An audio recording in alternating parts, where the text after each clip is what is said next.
కింద బురద ఎక్కువైతుంది, దిగబడతా ఉంది. కావాలంటే ఆ వచనం చదవండి, 10వ వచనం. కాబట్టి 10వ వచనం, 10వ వచనం, రైట్, 9వ వచనం. కాబట్టి దావీదు ఆ, అతని యొద్దనున్న 600 మందియు ఉమ్, బయలుదేరి ఆ, బేసోరు వాగు గట్టుకు రాగా, బేసోరు వాగు గట్టుకు రాగా వారిలో 200 మంది వారిలో 200 మంది వెనుక విడవబడిరి వెనుక వెనుక దిగ విడవబడిరి. దిగ విడవబడిరి.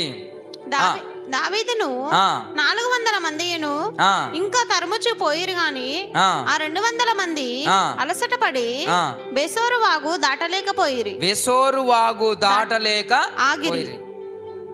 ఈ 400 600 మంది వాగులకేని పోతుంటే 200 మంది అందులో ఇరుక్కుపోయిరట. ఇరుకపోయిరు. ఆ బురుజు ఉన్నది కానీ 400 మంది మొత్తం మీద దాటుకుంటూ గడ్డకోయిరట. ఈ 200 మంది ఇరుక్కపోయారండి. మరి ఈ 200 కుటుంబాలు లేవా? ఈ 200 మంది పురుషుల కుటుంబాలు లేవా? ఉన్నాయా? తన భార్య గుర్తొచ్చినప్పుడు, తన పిల్లలు గుర్తొచ్చినప్పుడు ఆ వాగు దాటాల్సింది. కానీ వీళ్ళేం చేశారు?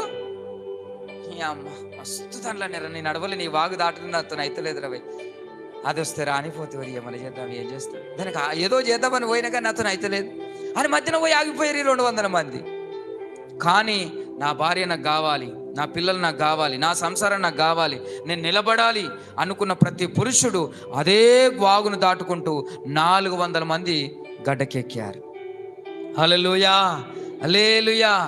అలా ప్రయాసపడే భర్త ఉండాలి. ఆమేన్.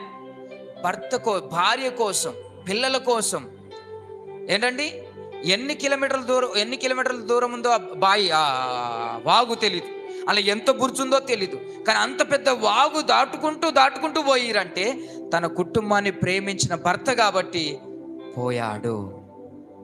అంటే కుటుంబం కోసం ప్రయాసపడే భర్త, కుటుంబం కోసం ఎన్ని ఇక్కట్లైనా, ఎన్ని ఇబ్బందులు అయినా, ఎన్ని అవమానాలైనా, ఎన్ని కష్టాలైనా ఎదుర్కొనే భర్త ప్రతి భార్యకుండునుగాక. ఇలాంటి వాళ్ళు కరువైపోతున్నారు, కానీ కలిగిన వాళ్ళందరూ ధన్యులు. హల్లెలూయా, స్తోత్రం చెప్పండి గట్టిగా, హల్లెలూయా. కొద్దిగా భార్య బరువు అయిపోయిందంటే మోయలేము, ఖర్చు ఎక్కువైపోయింది, ఇబ్బందులు ఎక్కువైపోతున్నా అంటాం. అవునా కాదా? వాళ్ళ మీద ఎత్తేస్తాం. పో మీ అవ్వగారింటికి వెళ్ళో, పోయి ఒక 1,00,000 రూపాయలు తీసుకురాపో, ఒక 50,000 తీసుకురాపో అంటాడు. ఎందుకంటాడండి? మోయలేక. ప్రేమతో ఇచ్చేది వేరుంటుంది అనుకోండి, అది వేరే కోణం, నేను చెప్పే కోణం వేరు. దేవునికి స్తోత్రం కలుగునుగా. సో కాబట్టి ఈ 200 మంది అందులో ఇరుక్కుపోయారు. దావీదు అంటున్నాడు, రండి, మీ కుటుంబాల కోసం రండి.